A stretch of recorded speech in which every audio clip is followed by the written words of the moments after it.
My legs were burning. That kind of lactic acid fire that tells you your body is shutting down. But your brain is screaming at you to move. The air was thin, smelling of pine needles and damp earth. My father, Paul, was about 50 feet ahead of me, moving with an ease that felt almost insulting. He pointed up a ridge, a rocky spine that looked more like a death trap than a hiking trail. Scout ahead. Sophia. He called back, not even turning his head. Find that viewpoint I told you about. I'll wait here. I adjusted the straps of the pack he'd made me carry. It was heavy, digging into my shoulders. But I didn't complain. I climbed. I scrambled over rocks, pulling myself up by tree roots, my breath coming in ragged gasps. It took me maybe 10 minutes to reach the crest. I turned around, expecting to see him waving, expecting to see the white of his smile. The trail below was empty, just dirt and shadows. "Dad," I called out. My voice sounded small, swallowed instantly by the vastness of the national forest. "Dad?" Silence. I scrambled back down, sliding on loose gravel, my heart hammering against my ribs. The spot where he'd been standing was empty. I ran to the trailhead. Another quarter-mile down. The space where his SUV had been parked was just a patch of disturbed dust settling in the afternoon light. He was gone, and he'd taken the map, the car keys, and the water. Before I tell you what I found when I finally made it back to the road, and the nightmare that was waiting for my father when he got home, drop a comment below. Let me know where you're watching from, and what time it is for you right now. I want to see how far this story travels. I'm Sophia. 15. I stood there for a long time. I don't know how long. Long enough for the dust from his tires to settle back onto the dirt road, coating my boots in a fine, gray film. Long enough for the sun to dip behind the tree line, turning the light from gold to a bruised purple. I didn't scream again. Screaming was for people who believed someone was listening. The silence of a national forest isn't actually silent. It's a living, breathing thing.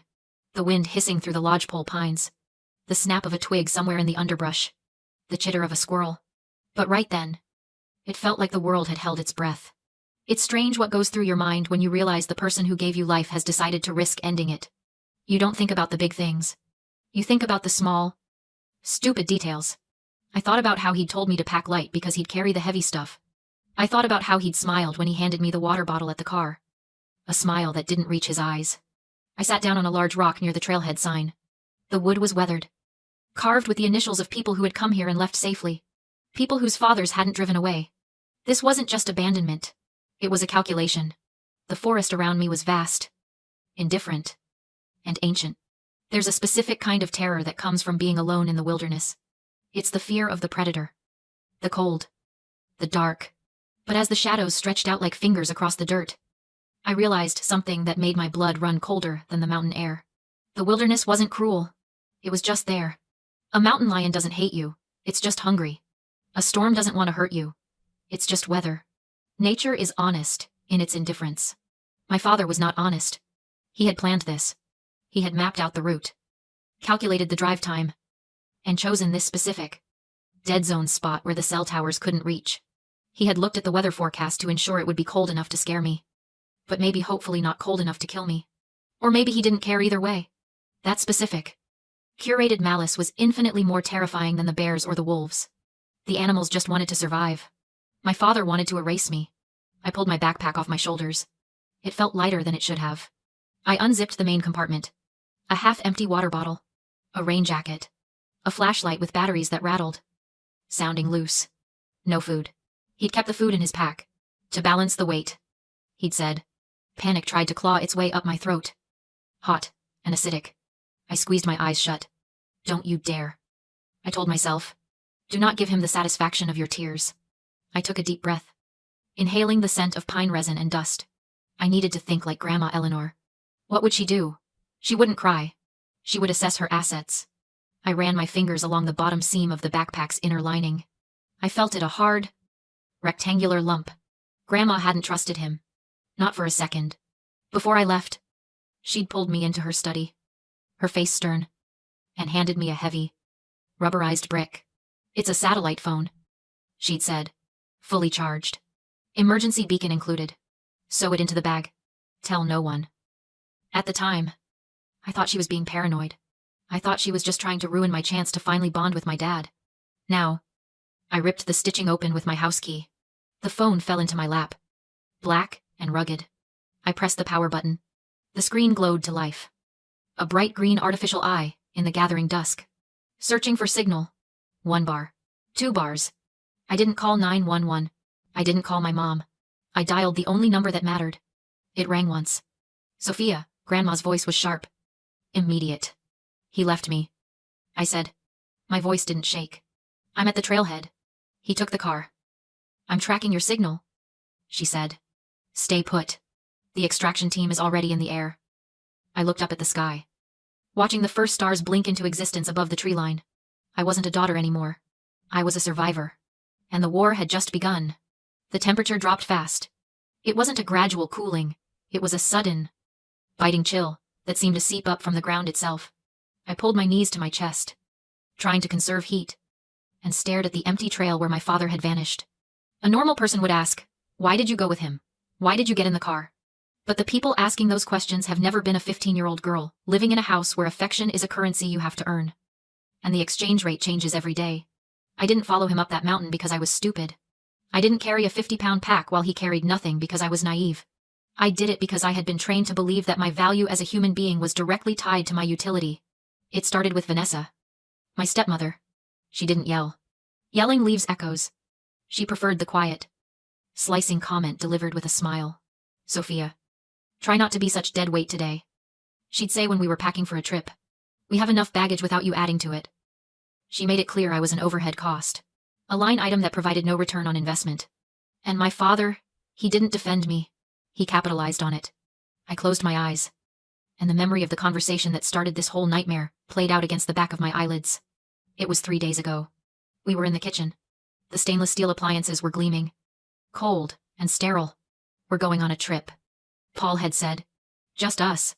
No Vanessa. No kids. A real hike. Deep woods. I had hesitated.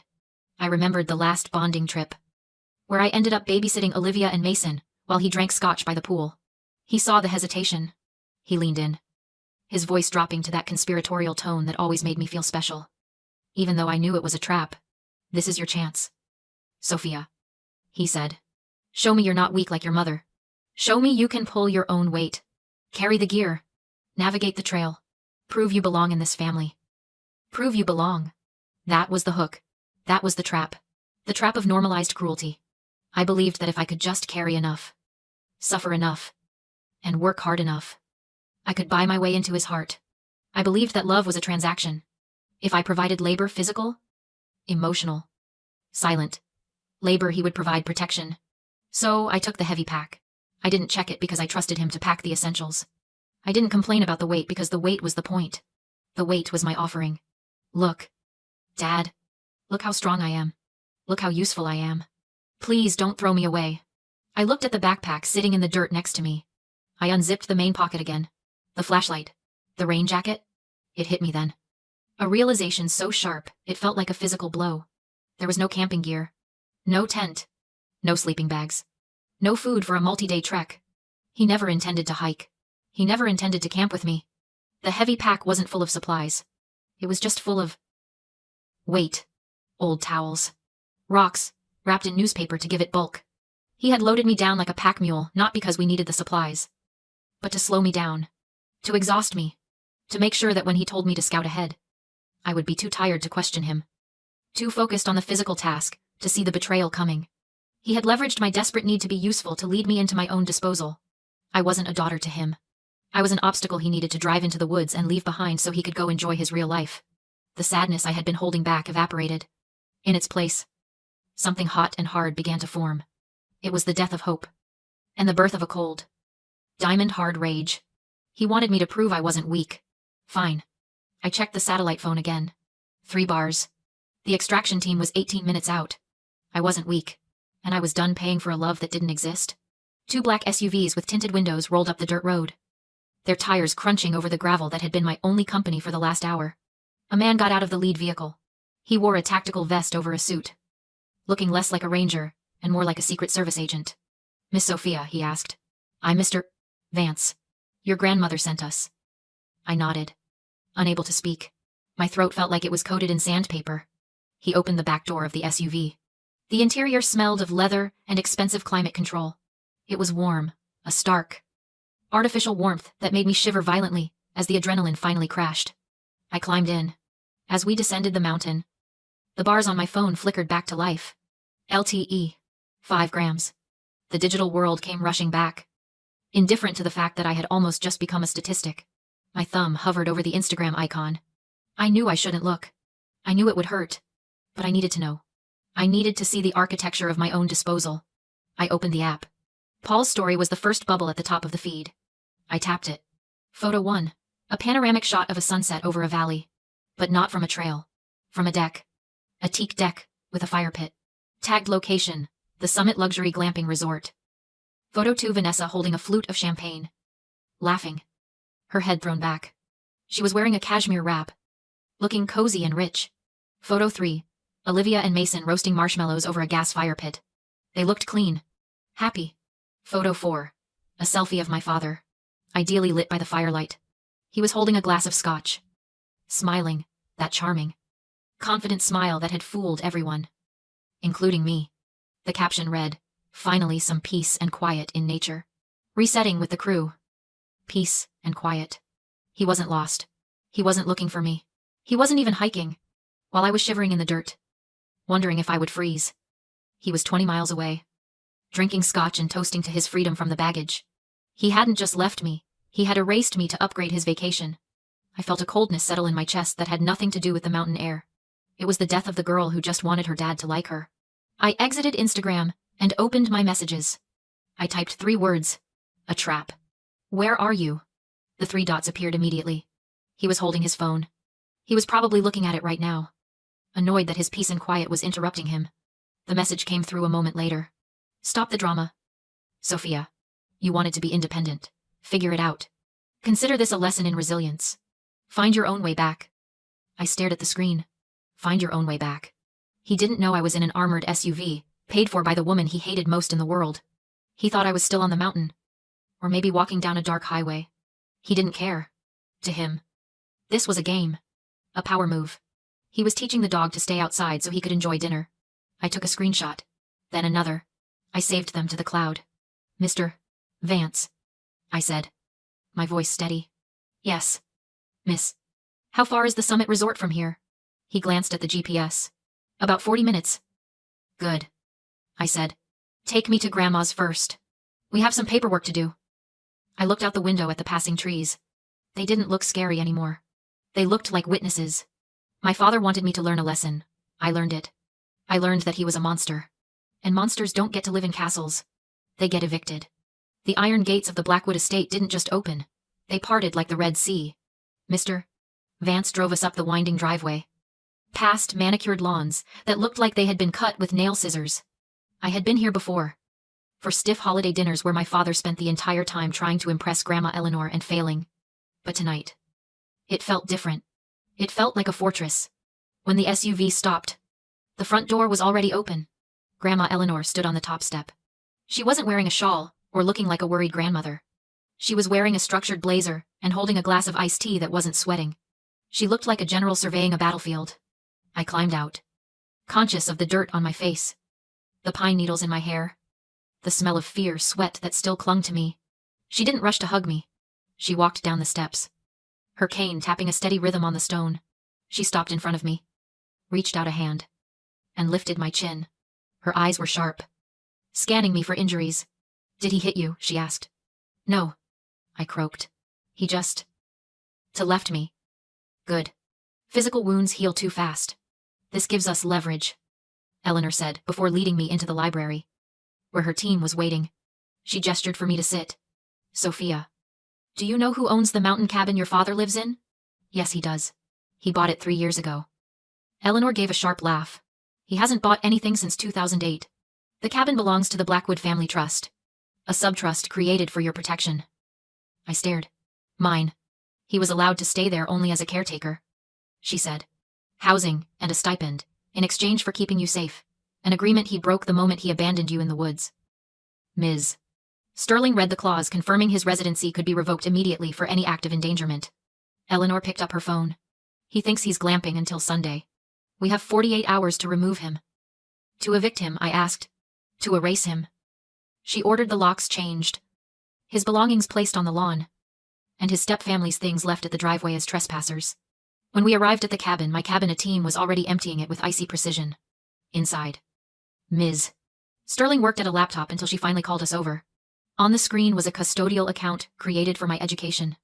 It should have held over $500,000.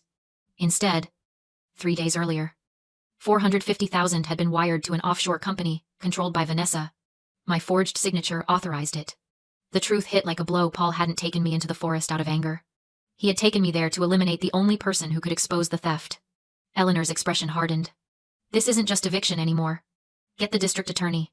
We have wire fraud, identity theft, and grand larceny. That night, the cabin sat empty while his belongings lay under tarps on the lawn. When his luxury RV arrived, the gate code failed. He climbed the wall, shouting for me until he saw the stripped house. The trust evicted you, I said. Police stepped forward. His attempt to lie collapsed when they played his voicemail telling me to find my own way back. He was arrested on the spot. Vanessa never stepped out of the RV. She simply reversed down the drive and left him behind. In the months that followed, federal charges moved quickly. Paul was sentenced to 15 years. Vanessa filed for divorce, while investigators combed through the offshore records. I moved in with Eleanor. For the first time, I lived somewhere safe. 6 months later, I returned to the mountains, this time with proper gear. Standing at the summit, I finally understood the narrow line between survival and disappearance. If Eleanor hadn't insisted on the satellite phone, I might never have come home. My father stole my money, my safety, and nearly my life. But he underestimated the one thing he couldn't erase, that I was never the dependent in his story. I was the beneficiary and the survivor. I breathed in the cold mountain air and felt the truth settle. I wasn't just the girl left in the woods. I was the girl who walked out and reclaimed everything.